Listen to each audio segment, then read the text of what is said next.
What's up, everybody? Welcome back to the vlog. My name is Filip Latocha, and today we are going to be answering some frequently asked questions by people who follow my running career and have asked me these questions on YouTube before. And I'll just give you kind of my 2 cents on some of these topics that we have in mind. And as you can probably guess by the video title here, we're going to be talking about some breathing techniques and other things, and I'm going to obviously read the question and just kind of break it down and give my thoughts on it. So before we get into it, make sure you like the video, subscribe to the YouTube channel. Lots of cool stuff constantly coming up all the way through the month of December and beyond.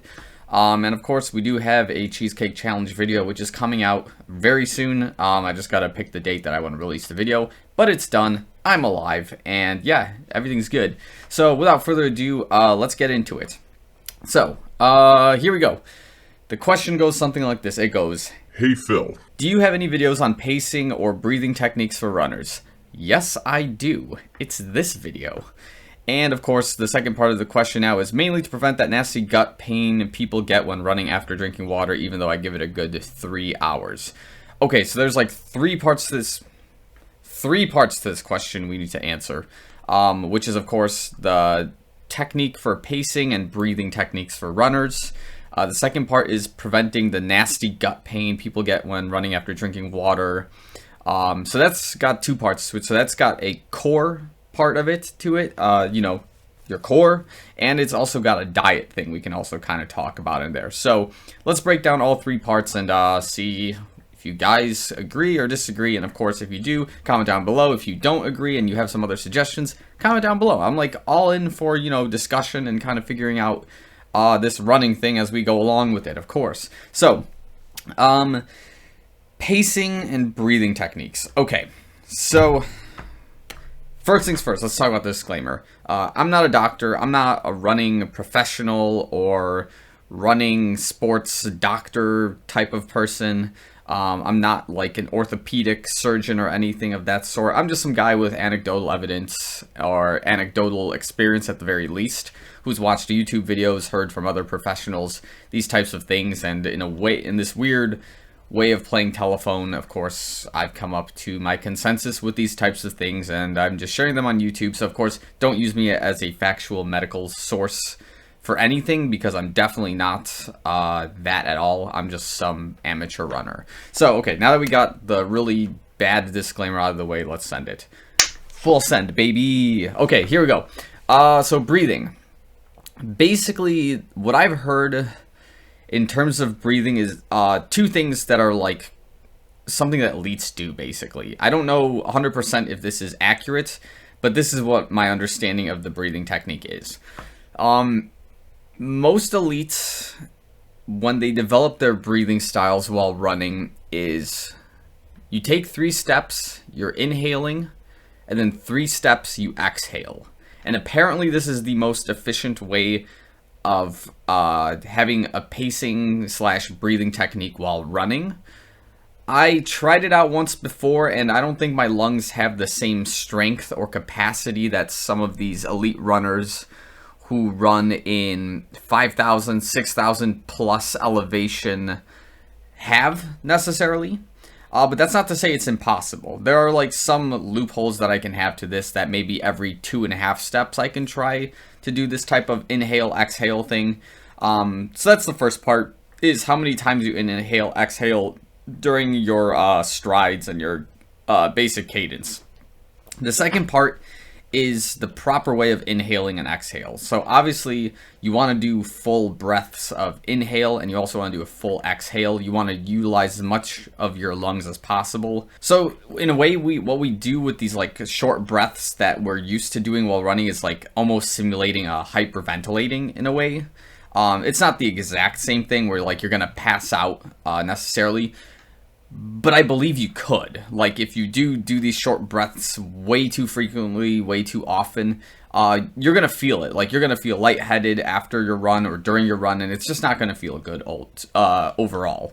So that's something that obviously you have to practice a lot, and there's ways to do it, which we'll go into in a second here. But the other important thing is the proper way of inhaling and exhaling, part 2, is that my understanding, correct me if I got this backwards, you inhale through the nose, and you exhale through the mouth. And the reason for that is that if you are inhaling and exhaling through the mouth constantly, you're drying out your throat, which puts you in a position of dry heaving very quickly, because that dry throat could make you choke, it can make you cough, it can make you feel very uncomfortable.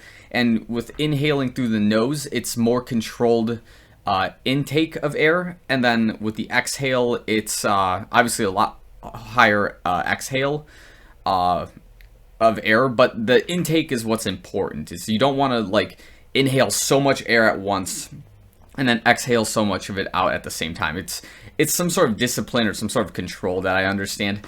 Do I do it normally? Not if I pay attention to it, I really won't. But for the most part, like, I've been doing the breathing, I think, in the wrong way, which is like mostly inhaling through the mouth and exhaling through the mouth. Some days I'll catch it and I'll try to change it to inhale with the nose, exhale through the mouth. And I'll even try to switch it some days where you inhale with the mouth and exhale through the nose. That's not nearly as comfortable because, again, the throat does dry up much more frequently if you're inhaling with that with your mouth in this case, and you're drying that throat. So that's just something obviously to watch out for. And again, those are things that I understand is like what elites are very particular about. But again, it's a to each his own or to each her own type of scenario where you should probably breathe in a rhythm that's best for you, that doesn't cause you to dry heave and doesn't cause you to go full out lightheaded because you're hyperventilating. So I think the core value that you should take out of this particular section of the video is to make sure you're taking full breaths no matter what. And then you practice with inhaling through the nose, exhaling through the mouth, I suppose. So, okay, that's the first section of that in terms of breathing. So yeah, you could develop that a lot better through obviously running and biking on a daily basis. But in the past, what has worked best for me in terms of breathing techniques, which has strengthened my lungs and is ultimately translated very well into running, biking, weightlifting, is swimming. Basically because in swimming, you have to have a breathing discipline. Like, you can't breathe underwater unless you have like a snorkel or you're an amphibian of some sort. So the idea is that when your head's under the water, you're exhaling, and then when your head goes off to the side, whichever direction you use, that's when you're inhaling either with your nose, or I guess in my case, I use my mouth to inhale, and that's probably where I develop my inhale, exhale through the mouth. It's like I take in this big chunk of air when my head's off to the side, and then I do my 3 or 4 strokes, whatever we're feeling in the time, and then in that 4 strokes is when I'm exhaling, sometimes through the nose, sometimes through the mouth. And basically we're controlling that exhale so we don't completely run out of air in the lungs and, like, force myself to come up for more air much more frequently. And ultimately, through practicing this in swimming, I think it's my opinion that this translates very well across the board in all sports, but particularly in running, you'll feel that lung strength really develop after a good swim. And I think this is why triathletes have such a strong endurance base when it comes to breathing and having a low heart rate. But obviously it's because they have to train a lot more than some of the average athletes to do 3 activities of any sort, like at any given time, or like that's your race. You got to be highly adaptive, you got to be highly endurance based to handle those events. So that's basically the first part, is the breathing and pacing techniques, at least my opinion for them. The second part, I think, was preventing that gut pain that occurs in your stomach. So when I hear gut pain, I'm thinking stomach cramps, I'm thinking maybe stomach ache, and I'm also thinking side stitches when we come to this. So while you're running, your glutes, your lower back, and your core are are supposed to be very tight while you're running.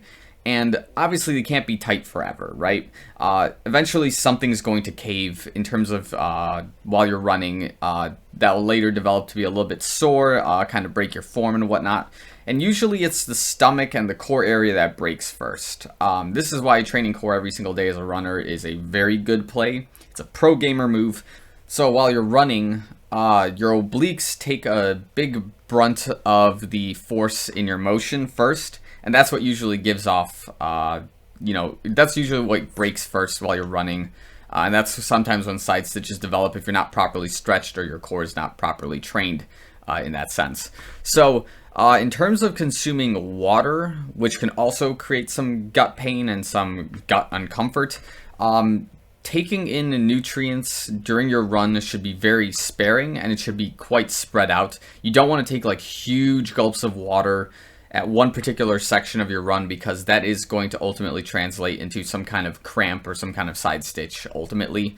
It's just the body's not like processing blood in your gut area right away. All that blood is like usually in your legs. It could be in your arms, your shoulders. And the moment you start introducing sustenance to your body in the middle of your run, your body doesn't have that blood flow in this area to necessarily handle it very well, and that's where usually these side stitches and this gut burning and this gut pain usually occurs. Another thing that could be happening is food choices and the given amount of time between your run and whenever you eat breakfast, lunch, or dinner, depending on when you run. So personally for me, I like to give myself 4 to 6 hours between a meal and my running workout, because I've had multiple times where I would have huge stomach uncomfort, stomach cramps, side stitches in the middle of my run if I would eat too soon and then go do a workout. So based on that like tried and true result from dozens of hours of training and days of training, I usually don't eat breakfast before my morning runs. I'll drink like maybe a very little bit about water, maybe some energy formula if it's available to me, but for the most part, like no food intake whatsoever. And then afterwards, of course, I'm free to eat whatever I need to eat to get my nutrients back, to do a 2-a-day workout if it's necessary. But yeah, 4 to 6 hours is my rule. Some people I know can eat like a full-fledged like 2,000 calorie meal like 30 minutes before they run, and then they go run and then they're perfectly fine. Good for you. Like, I can't do that. If you can do that, then you have a huge energy storage you just created for yourself for your run, and you're ultimately going to have a good time, and I applaud you for having that strength to do that. So maybe this is just personal to the person who asked this question. Maybe it's worth giving yourself a little bit more time between meals and workouts, and maybe not consuming a huge amount of water before your run, and just take like maybe a few sips, and then as you're going along, maybe you'll feel this, the dry throat and whatnot, and you'll kind of assess how far you can go during your run before you need to start taking in water or take in nutrients to continue your run. So again, those are kind of the big things I understand in terms of stomach cramps, stomach pains, and a nutrition intake during your run. That's a huge to each their own, tried and true kind of practice. But with the breathing stuff, there is a tried and true approach that elites definitely do. That if we can all simulate in a certain way, depending on the elevation that of course we all live in, having those strong lungs and that strong cardiovascular overall will allow you to have an efficient breathing and pacing of your breathing from practice. And of course, the stronger your lungs are, the better your experience is ultimately going to be. And if we can get to that point where you inhale every 3 steps, exhale every 3 steps, then you're basically breathing like an elite. I don't know if you can get any better than that.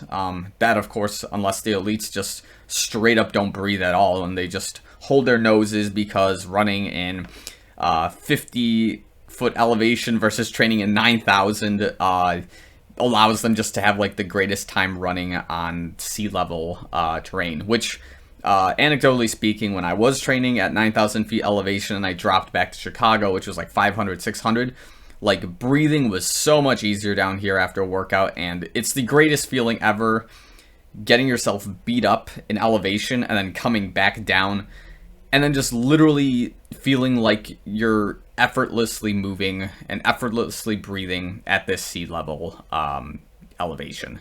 So again, if you liked the video, please like the video, comment down below if you agree or disagree with some of the assessment, if you guys got some personal tips and tricks that have basically helped you with breathing, pacing, preventing side stitches. Let me know in the comments below. I would definitely like to know what everyone's approach is to these types of things. And yeah, definitely subscribe to the channel if you like this content. And yeah, that's all I've got for this particular video.